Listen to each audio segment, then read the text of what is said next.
Amma gara keessanitti deebina. Yaada I think nama shanirraa fudhannee san booda immoo feedbackiin hoo jiraate feedbackii itti kennine itti deemna. I think hunda keessanuufuu yeroo ga'u qabna. Namni tokko daqiiqaa 3 keessatti yaada compile godhee yaa dubbatu. Garee duratti 3 inni kaasisan keessaa tokko akka nuu ta'utti ijaarrannee kanaafuu intiif kanna warri jedhu jira jennee irraa nu yoo akka Oromootti Oromoo as a nation biyyi kun akka nuu ta'u maal godhuu qabna ka jedhu irratti fuulleffattanii yaada nuu kaastu. Ayyee galatooma. Maqaan koo Tasfaayee Jimaan jedhama. Yuunivarsiitii Finfinnee irraa hin dhufe. Obbo Kadiris yaada jajjabaa nu dhiyeesseef galatoomi jechaati. Waan guddaa waan bal'aadha wanti ka'e kanarratti Oromoon dhimmoota sadeen amma fireem godhame kana keessatti Itoophiyaan kan kooti nuti ijaaree qaama jedhu kan jennu keessatti ijaarsi yookiin immoo yeroo sana keessatti biyyi tokko ijaarsi akka addunyaatitti jiru unitarii kan jennu jira, federalizimiin jira, confederationiin jira, constitutional kan amma obbo Kadir kaases jira. Haa ta'u garuu unitarii kana waggaa 100 ol alaanfannee haala qabatama biyya kanaatiin hin ta'u jedhamee waan ta'eef keessa deddeemnee ilaaluun akka seenaa irraa baruudhaaf yoo ta'e alattan faayidaa sanatti mul'atu maaliif achi keessattis Oromoon gahee qaba waan ta'eef jechuudha. Kan kooti warri jedhu kun caafitti baanii iyyuudhaan alatti wanti hojjetan yoo jenne Oromoonis achi keessaa gahee qaba waan ta'eef. Itoophiyaa diignee ijaarra wanti jedhu kunis haala qabatama biyya kanaatiin ni hojjetu waan ta'eef diiguu an jedhu kanarraa ijaaruu kan jedhu yookiin immoo garee dimokiraasii amma jennu kanaa waliin osoo laallee gaariidha. Kanaaf Oromoon achi keessatti 1991 as sirna ijaarame kana keessatti yookiin immoo sirni federalizimii ijaarameera. Sirni federalizimii kun akka amma maqaa balleessan kanaa miti yookiin immoo sirna kanaan sirna gosaati maal jedhama kun immoo sirna sanyiiti sirna akkas jedhanii maqaa balleessanii miti. Federalizimiin biyya kanaa federalizimii sabdaneessaati. Multination federationidha malee federalizimii sanyiitis miti, federalizimii gosaatis miti. Waan akkasii kanatti xiqqeessanii ilaaluun barbaachisaa natti fakkaatu. Kanaaf achi keessatti waggootii 27 darbe keessatti federalizimii wanti barbaadu ofiin of bulchuu waliin immoo biyya bulchuu waan jedhudha. Elementii kana lamaan barbaada. Kanaaf achi keessatti uummanni Oromoo naannoo Oromoo yookiin biyya Oromoo kan jedhu kana ijaarratee ofiin of bulchaa jira. Waliin immoo biyya Itoophiyaadhaan kana bulchaatii jira. Haa ta'u garuu akkaataan hojiirra oolman waggaa 27 komii baay'ee sabaaf sablammoonni waan kaasaniif gama amma ce'umsa yookiin jijjiirama riifoormii kanatti dhufne jechuudha. Maaliif iddoo adda addaatirraa sabaaf sablammoonni hin taane sirrii miti wanti jedhu waan jiruuf maaliif waggootii 27 kana keessatti naannolee 9 jiran keessaa naannoo 4 qofatu sirna kana yookiin immoo waa'ee biyya kanaa dubbachuu kan danda'aa turan jechuudha. Kanaaf naannoleen 5 sun naannolee deeggartoota naannolee akka yookiin immoo waa'ee biyya kanaa keessatti akka gahee hin qabneetti bakka bu'ummaa yookiin immoo namoota adda addaa jala kaa'anii akka naannootitti lakkaa'amaatii turanii. Kanaaf erga riifoormiin kun dhufe yookiin jijjiiramni kun dhufe ammoo naannoleen 9 keessumaa immoo sirumayyuu dabalataan naannoon Sidaamaa akka naannoo kurnaffaatitti yeroo itti ida'ameedha. Kunis akkaatuma dimokiraasii yookiin immoo akka waan federalizimiin kana fedhuuf jechuudha. Kanaaf achi keessatti uummanni Oromoo biyya Oromoo kan jedhu achi ofii of bulchee waliin biyya bulchuu jira. Kanaaf riifoormiin biyya kana keessatti deemaa ture. Sirnoonni darban hundi isaaniitu iyyuu riivolushiniidha malee riifoormiin ture. Baay'ee wanti biyya kana keessatti haaraa ta'ee biyyi kun uummannis warri bulchaa jirus yeroo tokko tokkotti burjaajanii wanti tokko yoo akka jiruun jijjiirtu salphaadha. Akkasii ta'utti jijjiirta waan ta'eef. Wanti amma ta'aatii jiru waggaa 3 as kana garuu riifoormiidha yookiin immoo wanta jiru irratti wanti gaarii hin taane yookiin immoo waan sirriidhaa miti jedhamu fooyyessuudhaan isa gaariidha ta'e yookiin immoo isa fooyya'aadha ta'een bakka buusudha waan ta'eef haaraadha jechuudha warra bulchuufis warra uummataafis. Kanaaf achi keessatti wanti hedduun hojjetameera gama siyaasatiin fakkeenya yoo fudhanne dirreen siyaasaa babal'atee ture waggaa sadeen kana warroonni gaaratti galan yookiin bosonatti galan warroonni mormitoota ta'anii biyyoota faranjii keessa turan hundi isaanii akka biyyatti deebi'anii qabsoo karaa nagayaatiin karaa dimokiraatawaa ta'een Itoophiyaa itti fufsiisuu qabna yookiin immoo ijaaruu qabna kan jedhu ture. Kana keessatti hayyoonnis yookiin immoo namoonni gareen adda addaa wanti yookaan wanti guddaan nurraa eegamu jijjiirama kana booda yaadiddamni yookiin koonseptiin ida'amuu jedhuu fi karaa ida'amuu jedhu kun lamaansaa waan kaapitalaayis ta'uu qabudha waan irratti hojjetamuu qabudha baay'ee maaliif riiformiin yookiin ida'amuu yeroo jennu waan qabu sabab sablammoonni kun qabatee walitti dhufee biyya guddittii Itoophiyaa jedhamtu ijaaruu waan jedhuuf keessaa qaba ida'amuun. Karaan ida'amuutis immoo haala saniin karaa masanirra deemuu waan jedhuuf keessaa qaba gama siyaasaa gama dinagdee gama hawaasummaa wantoota adda addaa keessa deemnee yoo dubbisnu yoo ilaallu jechuudha. Kanaaf kanarrattis baay'ee hojjenne natti fakkaatu baay'ee hojjetamuu waan qabudha gama adda addaatiin fuulduratti. Yoosefin jedhama yuunivarsiitii Kotabee Meetiroopoolitan irraa hin dhufe. Egaa yaaduma muraasa irratti qofa kaasuun barbaada keessattuu haala amma Kadir ittiin kaasaa tureen maaliif ijaarsa biyyaa keessatti Oromoon gahee kootamaa taphatee bu'aansaa maaliif kan jaldeessaa ta'e qabsoo keessatti fuuldura jira. Galma san milkeessuu keessatti immoo almost kan duubaati kan jaldeessaati kan jedhu kana natti mul'ata. I think haalli keessa darbame yeroo seenawwaa keessa darbame keessatti wantoonni hedduu turaniiru right rakkoon guddaan maal ture yoo jedhame galma dhabuu natti fakkaata. Fakkeenyaaf ijaarsa biyyaa keessatti gahee guddaa taphateera wareegama guddaa kan falaa dhufaa whereas garuu keessattuu biyya ijaaruu keessatti gahee guddaa taphatu malee galma guddaa sani biyya bulchuu kan jedhu san irratti gahee isaa kan jaldeessaa ture. Baay'een gabaabsaa ammarratti yoo dhufnu keessattuu jijjiirama booda gahee kootamaa san waan arganne natti fakkaata garuu gahee sanuu akkamitti haa taphannu kan jedhu maaltu nu barbaachisa yoo jedhame different approach nu barbaachisa. Fakkeenyaaf har'arra dhaabannee waa hedduu keessa darbannee amma haalatti jirre jira haalli siyaas dinagdee keenya wanna fakkaatu achi keessatti gaheen Oromoo maal fakkaata kan jedhu egaa biyya bulchuu keessatti akkuma duratti jedhe kootama ta'ee jira. Akkamitti rispoondii agoonu tokkoffaa isa darbeef haala wal fakkaataatiin itti adeemnu ani yeroo tokko seenessa gabaabduu takkan dubbise maal jedha maniidhaa keessaa baatee taa'ii nuun jedhan jedha hin teenye nu rukutanii jedha aduutti nu baasan nu rukutanii jedha.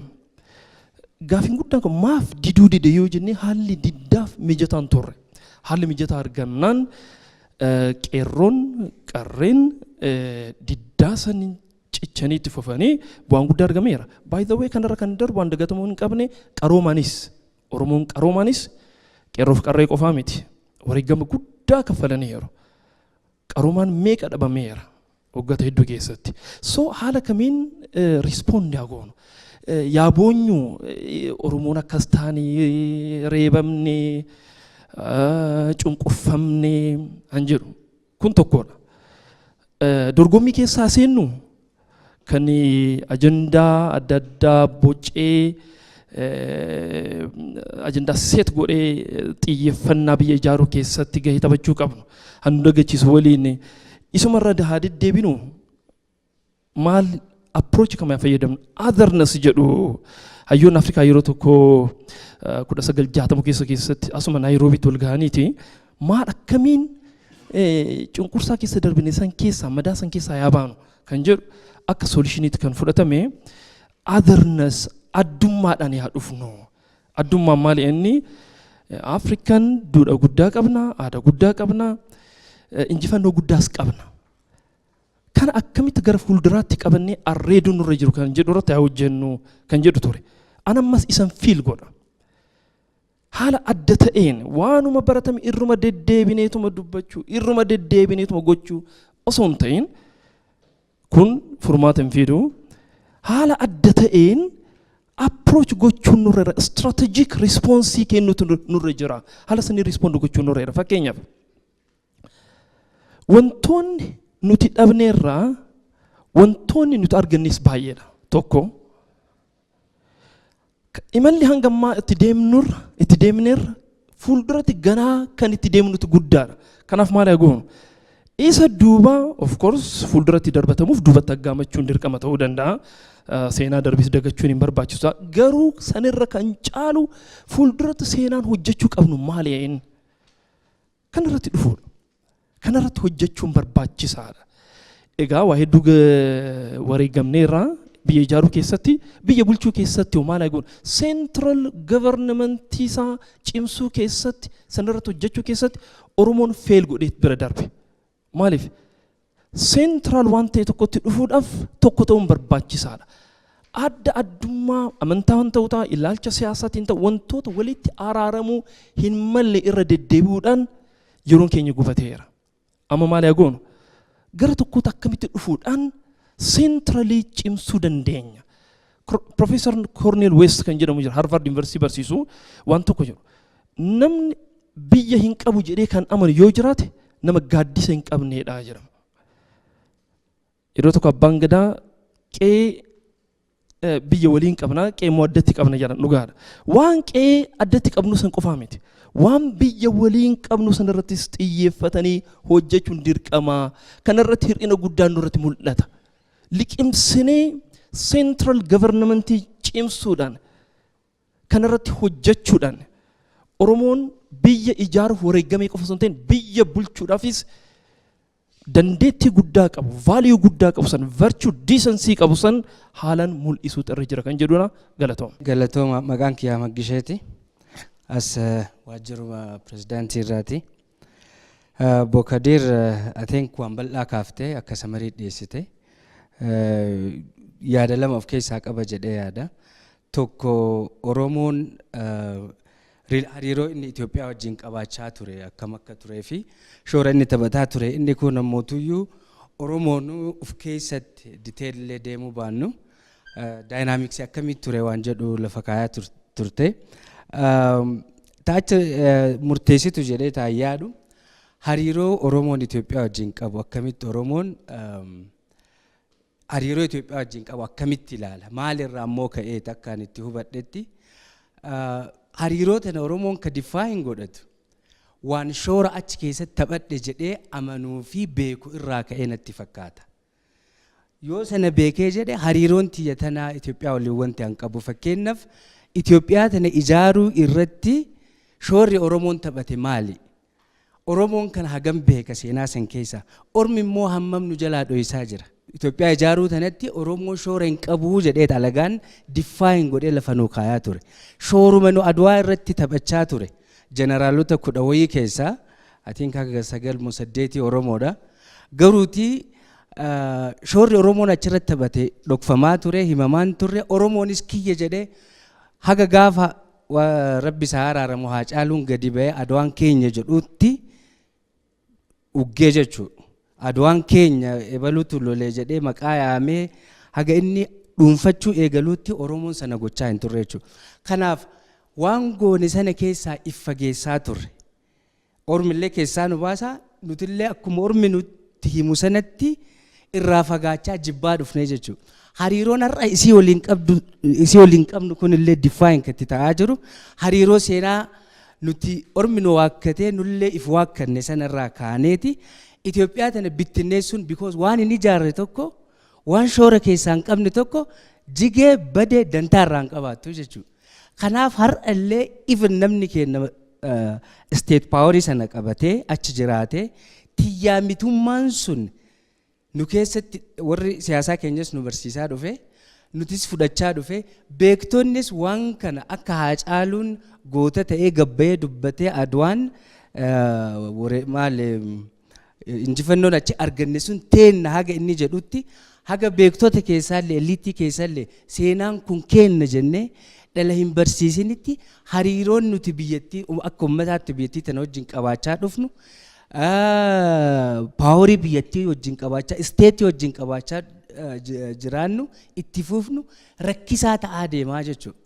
Itoophiyaan tun immoo akka nuti hin bittinneessine miilaan dhiinnee jennu sanatti bittinnaahaa hin jirtu. Bira dabritee as geettee jirti. Amma ammoo jijjiiramtee akka kaleessaa sanii miti. Jijjiiramni from 1991 to irraa dhufee jira biyya tanatti. Actually even from 60s. Akka gaafa monarkii sana miti. Bara dargillee waan jijjiiramee jira. 1992 fundamentally waan jijjiiramee jira. Amma ammoo waan daranuu jijjiirameetu jira jechuudha. Garuu kana jechaanii Itoophiyaan daran jabaachaa dhufaa jirti. Itoophiyaa daran jabaachaa dhufaa jirtu tana keessatti Oromoon ammas irraa baqachuudha moo itti siqee waan harkaa qabu tana jajjabeessee abbaa itti ta'ee Itoophiyaan akka badaan jirre argaa jira. Jalqabumaa isaati ijaare. Shoora guddaa qaba yoo xiqqaate. Jaarraa 16ffaa keessatti sosocheensuma Oromoo sana bara gadaa haaromsanii jette sana keessatti Oromoon daangaa Itoophiyaa define godhee jira. Sochii sana keessatti. Warra seenaatti himuu dandeettanii. Gaafa immoo warra Darbush faallee dhufan warra Ijootee faallee daangaa isii achi murteessanii jiran. Biyya keessatti warri koloneeffataan gaaf dhufanis biyya defend godhuudhaanis shoora guddoo taphatanii jiran. Kana hunda lafatti gattee irraa baqachuu hin dandeettu. Humna lamaatu amma taphachaa jira jedhee yaadaan Itoophiyaa keessatti. Humna Itoophiyaan tiyyaa ana fakkaachuu qabdii, aadaa tiyya fakkaachuu qabdii. Fi amantaa tiyya fakkaachuu qabdi jedhuu fi humna lakki Itoophiyaan teenyaan hunda fakkaachuu qabdi jedhu kana gidduutti struggling jira jechuudha wal morkiin. Akka kiyyatti warri Itoophiyaan teenya jedhu injifachaa jira. The other side they are noisy, sagaleen isaanii garuu akka malee dhaga'ama. Oromoon ammootu Itoophiyaan teenyaa jettu tana waan itti amanaa hin jirreefi noisy gara kaan jiru waan dhagayuuf waan asii Itoophiyaan teenya jedhee warra struggle godhaa jiru kanallee noisy kanaan liqinfamanii warri kunuu achi jiranii gara jedhutti dhiibamaa jira jechuudha. Kanaaf jecha amma aangoon harka nu jirtu tunuu itituu dadhabde. Ka itituu dadhabdeen illee warra Itoophiyaa tanan bittinneessin hubachuu dhabuurra jedhurraa waan taateef atiin waan kana sirriitti namni kenna hubachuu qaba. Maqaan koo Buzaayyoo Daggafaati. Barsiisaa Yuunivarsiitii Mattuuti. Yuunivarsiitii Finfinneetti barataa PhD jechuudha. Duraan dursee galatoomaa jechuun barbaada sagantaa gaarii akkasii qopheessuudhaaf jechuudha. Hayyuun mari'ateeruma sababa barsiisa. Qonnaan bulaan qotee uummata nyaachisa.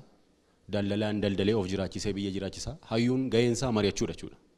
Ni mari'ata uummata ofii saba ofii kallattiitti agarsiisa biyya ijaaraa jechuudha. Kanuma ga'een hayyuu jechuudha. Kanaaf mariin akkasii kun gara fuulduraatti jabaatee itti fufuu qaba. Dhimma qabsoo Oromoo irratti fi tarkaanfii argame irratti dhiyeessuun waan baay'ee haalaan murteessaa fi yeroon barbaadudha jechuudha. Qabsoon Oromoo bu'aa bayii hedduu keessa darbee as dhufe. Dhuunfaarraa ka'e namoota dhuunfaatu qabsoo eegale. Sun akkuma sila ibsa isaa keessatti Kadir kaasaa ture nama dhuunfaarraa eegalee hamma dhaabbileen paartii hundeeffamanii sadarkaa kana ga'ee dhufee as ga'eera jechuudha. Namoonni hedduunis itti wareegamaniiru. Waan itti wareegameef immoo bu'aan argameera. Akkasuma ittiin miti. Gootota sila Kadir kaasaa ture hundi kun gootota Oromoon har'a kabaju kun hundi kan maqaa isaanii seenaa keessatti ka'u kun hundi bu'aa buuseera. Akkasuma ittiin kan wareegaman miti. Akkasuma ittiin kan du'an miti jechuudha. Bu'aan isaa maali? Waan har'a argaa jirru jechuudha. Fakkeenyaaf istiraakchariin har'a mootummaa naannoo Oromiyaa jennee qabnu kuni bu'aa qabsoo sanati. Utuu sun hin jiraanne isaan hin qabsoofne Oromiyaa National Regional State jennee wanni waamnu kun hin jiru jechuudha har'a. Waan kun waan akka salphaatti ilaallu miti jechuudha. Caffee qabaachuun waan salphaa miti jechuudha. Dhimma Oromiyaa irratti kan murteessu har'a eenyu? Caffee Oromiyaati. Eenyu dhufee harka micciiree akka duraanii sanatti irratti murteessuu danda'u jechuudha. Kanaaf caffee Oromiyaa qabaatee Oromiyaa aanaalee hundarraa namni nama filatee fidee achi keessatti bakka buusee waan barbaadu murteeffachuun injifannoo bu'aa qabsaa'ota Oromoo ti jechuudha. Miidiyaa ofii qabaachuu waan salphaa miti jechuudha. miidiyaa dhuunfaa afaan Oromootiin jiru, kan mootummaa afaan Oromootiin jiru, kan uummataa jechuudha. Kun waan akka salphaatti ilaallu miti bu'aa tarkaanfii yookiin jijjiiramoota kanaati jechuudha. Kan qabsoo Oromooti jechuudha. Addatti amma yoo ilaalle miidiyaalee jiran keessa OBN maal keessa jira irraa yoo ilaalle. OBN sagantaa kanallee kun akkanaa waraabu jechuudha. Maalinni sagantaa OBN kan jedhamu qaba. OBN Horn of Africa qaba. Sadaffaa OBN gaammee jedhee ijoollee barsiisuudhaaf sadaffaa banuuf deema jechuudha. Kun waan akka injifannoo guddaatti lakkoofnee qabannee fuulduratti deemuu qabnudha jechuudha. OBN Horn of Africa keessatti afaanota 17 banuun waan salphaa miti jechuudha. Sana jechuun afaan abbaa qaba. Saba dubbatu qaba biyya kana keessatti. Hunduu sana jechuun afaanonni 17 saba bakka bu'an waan qabaniif saboonni 17 kunuu fira Oromoo ta'an jechuudha. Maaliif OBN irraa fayyadamaa jiru waan ta'eef jechuudha. Wannoonni akkasii kun tarkaanfileen akkasii kun jajjabeeffachaa waan deemuu qabnudha jechuudha. Magaalaa Finfinnee yoo ilaalle kaleessii fi har'a isaa tokko miti. Har'a waan hedduun fooliin Oromoo as keessatti deebi'ee Oromummaa keessatti calaqqisaa jira jechuudha. Yoo fudhanne mana barumsaa mootummaa 488 keessa 139 keessatti afaan Oromootu barsiifamaa jira. Kun waan salphaa miti jechuudha. Bu'aa qabsoon Oromoo nama dhuunfaarraa kaasee haga har'aatti jiru fideedha jechuudha. Kanaaf qabsoon Oromoo bu'aa akkasii buusee jira jechuudha. Barsiisaa hedduun Finfinnee keessatti qacaramuun, hojjetaa hedduun qacaramuun, maatii isaa fidee dhufuun kun waan akka salphaatti ilaallu miti jechuudha. Maaliif gaaffii guddaan tokko gaaffii Finfinnee waan ta'eef jechuudha. Lammaffaan yeroo hedduun kanan irra deddeebi'ee ofii koo yaadadhu namni hedduun kan yaadatu magaalaa Finfinnee keessatti irreessa kabajuun akka salphaatti waa ilaalamu miti jechuudha. Waggaadhaan maaliif paartiin jiraatee dhiise yeroo itti fufaa jechuudha dhimmi irreessa itti fufa jechuudha. Waan itti fufaa dhalootatti darbu akkasii kana itti fufsiisuun waan bu'aa qabsoo Oromoo sanaati jechuudha. Waa'ee gadaa namni hedduun hin haasa'a. Maali hiikni gadaa jedhamee yoo gaafatame namoonni hedduun barattoonni illee hin beekani. Kana murteessanii barnoota sirna gadaa kaarikulamii keessa galchuun barataan akka baratu taasisuun aangoon akkamitti akka darbu barsiisuun waan guddaadha jechuudha. Kun bu'aa qabsoo Oromooti jechuudha. Maaliif mata dureen keenya illee qabsoo Oromoo fi bu'aa argame waan jedhuuf qabsoon Oromoo bu'aa buuseera. Bu'aa kana kunuunfachuu qabna waan jedhu irraa kaaseen jechuudha. Inni ijoon key point ta'e dur maal jenna turre? Oromoon maaliif aangoon argatu? Maaliif raayyaa biyyaan hoogganu? Maaliif federal poolisiin hoogganu? Maaliif muummee ministeeraan ta'u jenna? Har'a kun practically waan ta'e jiru jechuudha. Muummee ministeeraa Oromoodha. Raayyaa ittisa biyyaa kan hoogganu Oromoodha. Poolisii federaalaa kan hoogganu Oromoodha. Humna qilleensaa kan hoogganu Oromoodha. Kantiibaan magaalaa Finfinnee Oromoodha. Pirezidaantiin Oromiyaa sabboona akkasiitti nama beektanidha. Waan akkasii kuni waan jajjabaachuu qabu jechuudha gara fuulduraatti jechuudha. Kanaaf bu'aa waan buusedha jechuudha. Maaltu nurraa eegama? Maaltu nurraa eegama waan jedhuufi namni mormii keessoo fi alaa adda baasuun nurra jiraata yeroo hundumaa jechuudha.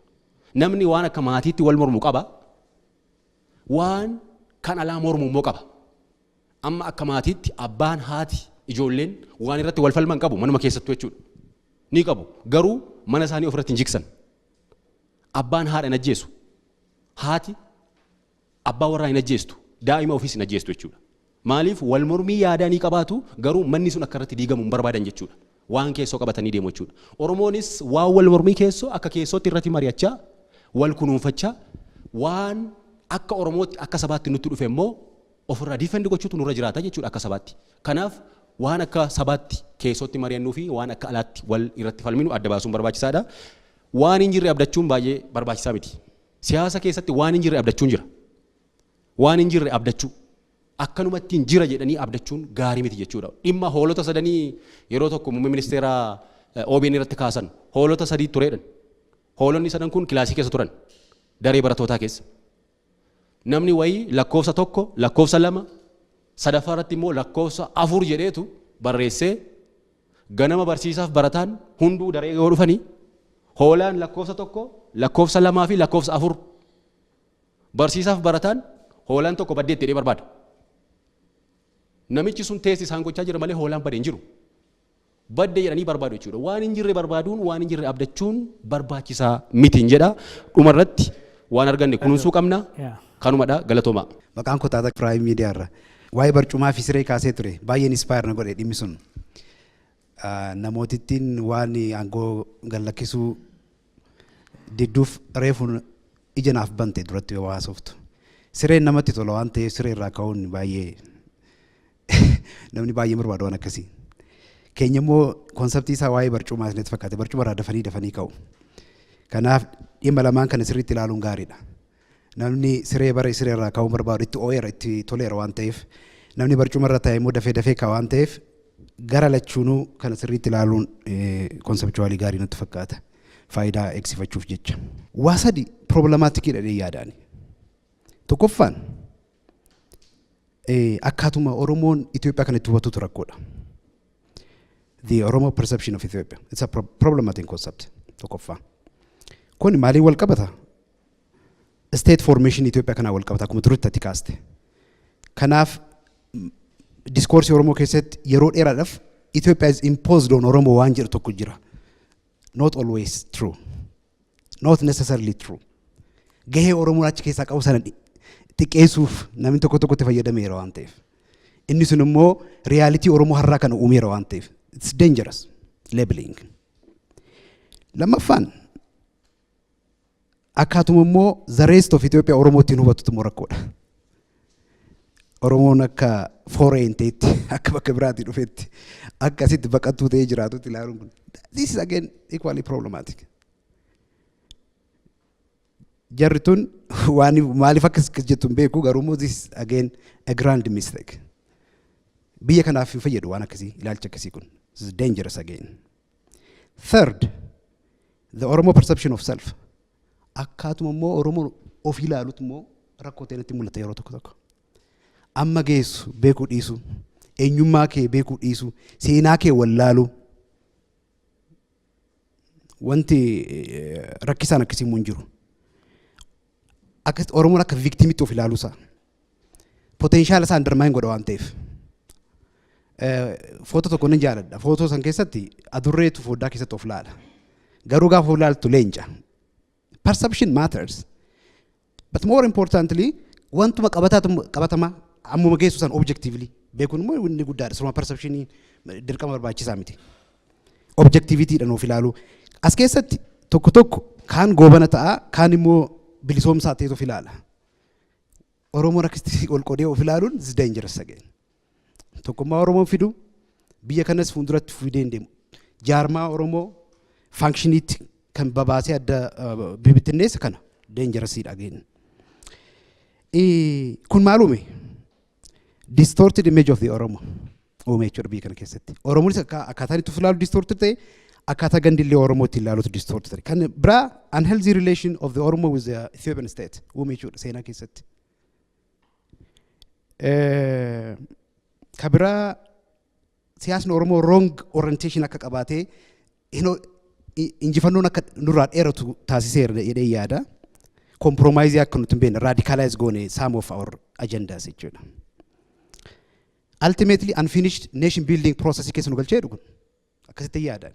Har'a the scenario today is nation building irratti rakkoo ta'e.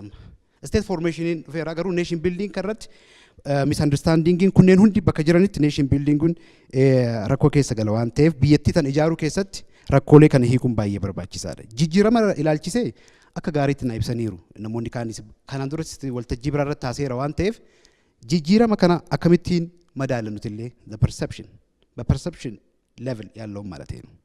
How do you perceive and change itself?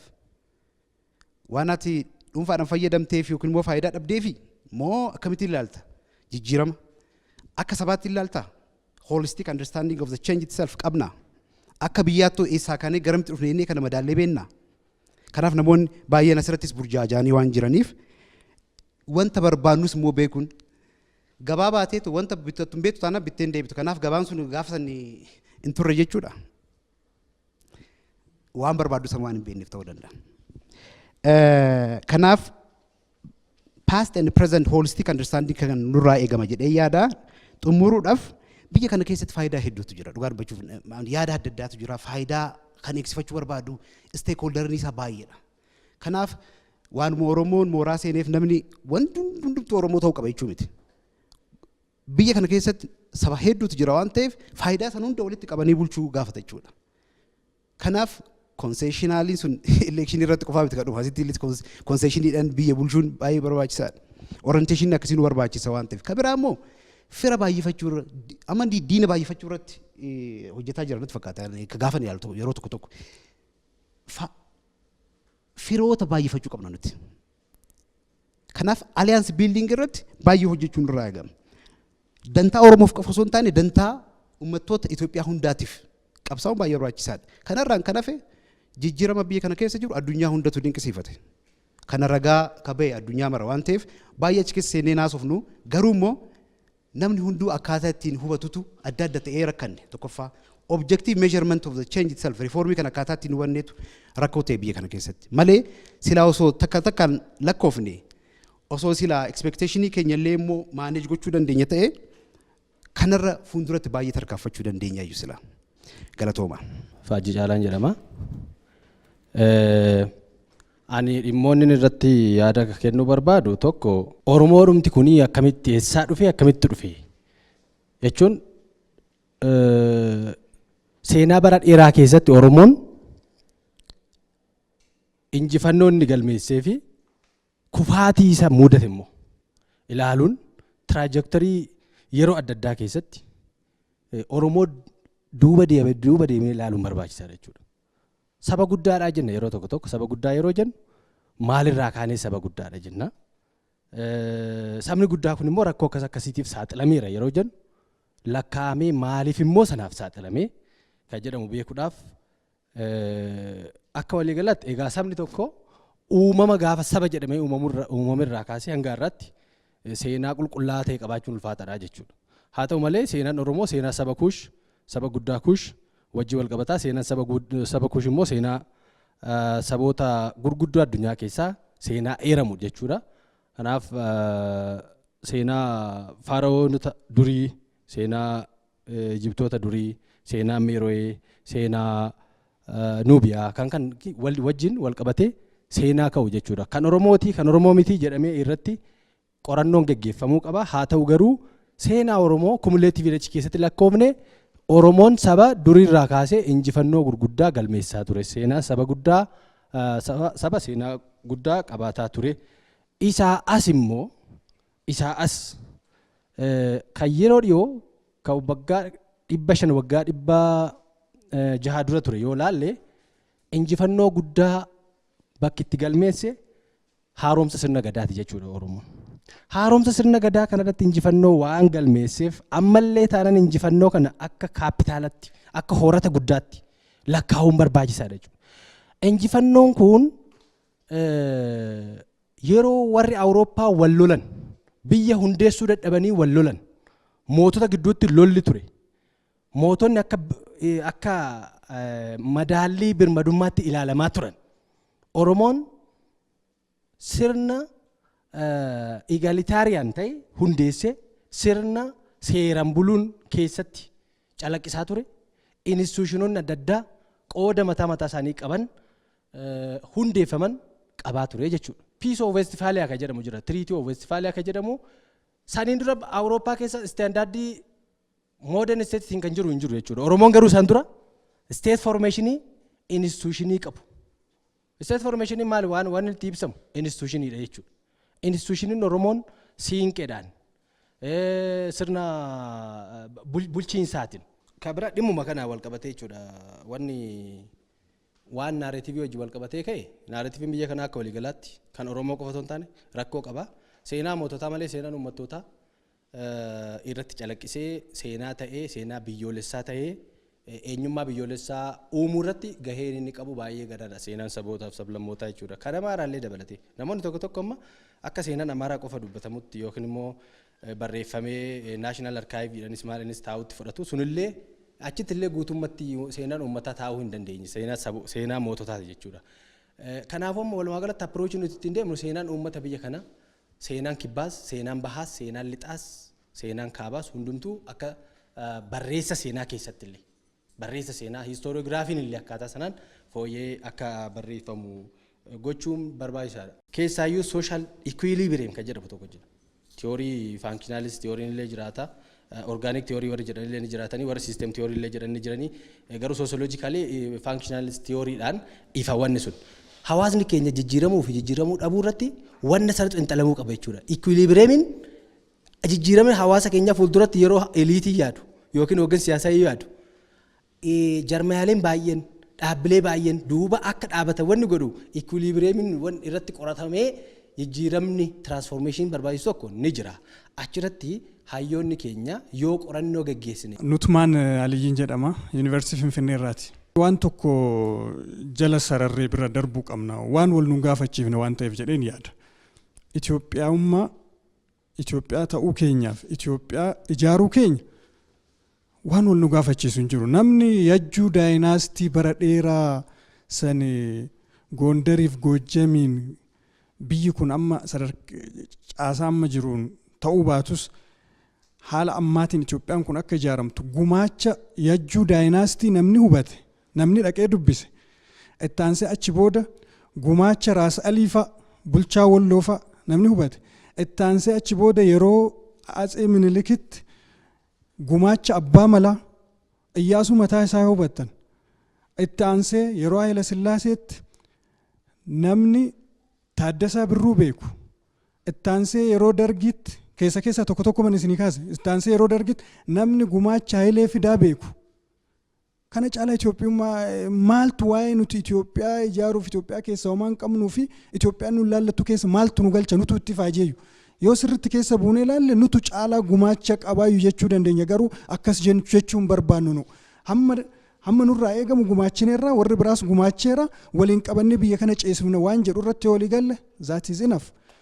Egaa amma as deebine yeroo amma naanna'ee deebi'ee nu bira dhufe kanatti ammallee qabannee akkamiin haa ceesifnu caalaa hojjennee biyya kana akka biyyaattis akka Afrikaattis akka addunyaattis mataa ol qabannee akka waliin jiraannu akkamiin ceesifna jechuu irratti dubbachuu qabna malee kun waan wal nu gaafachiisuu miti jechuu kooti. Anaalisisii tokkoon hojjedhe.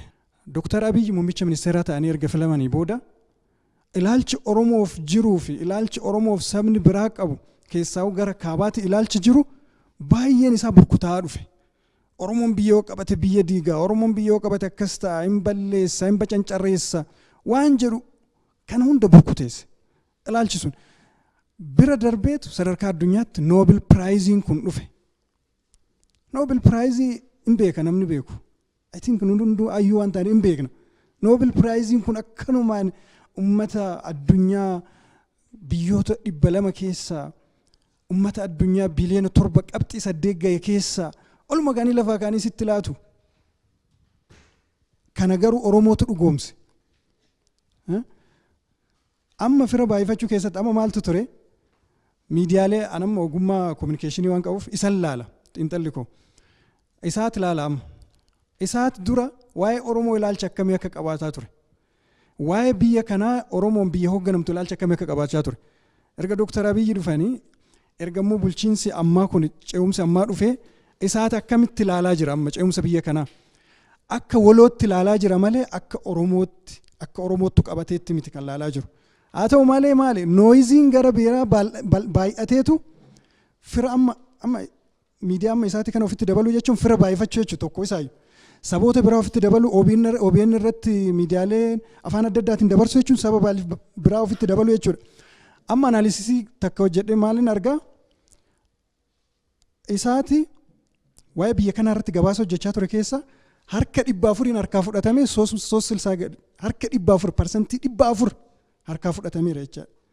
Gara biraatti deemameera.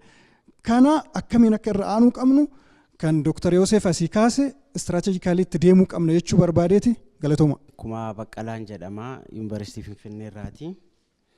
Tokko rakkoomti turan maaltu jira? Rakkoon bu'uuraa maali? Haala qabatama amma irra jirru kanaan immoo maalirra geenyee jirra? Gara fuulduraatti immoo prospektii akkamii kaa'uu qabna?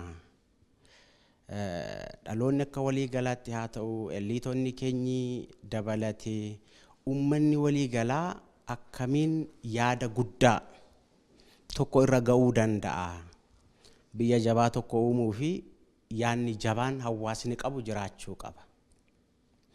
Jabinni biyya tokko yookaan guddinni biyya tokko icciitiinsaa guddaani yaada bu'uura jabaa tokko lammiileen biyya sanaa hundumtuu kan irratti wal hubatan tokko ta'uu miti dirqama kan wal hubatan kan itti amanan lafa kaa'achuu danda'uu qabu.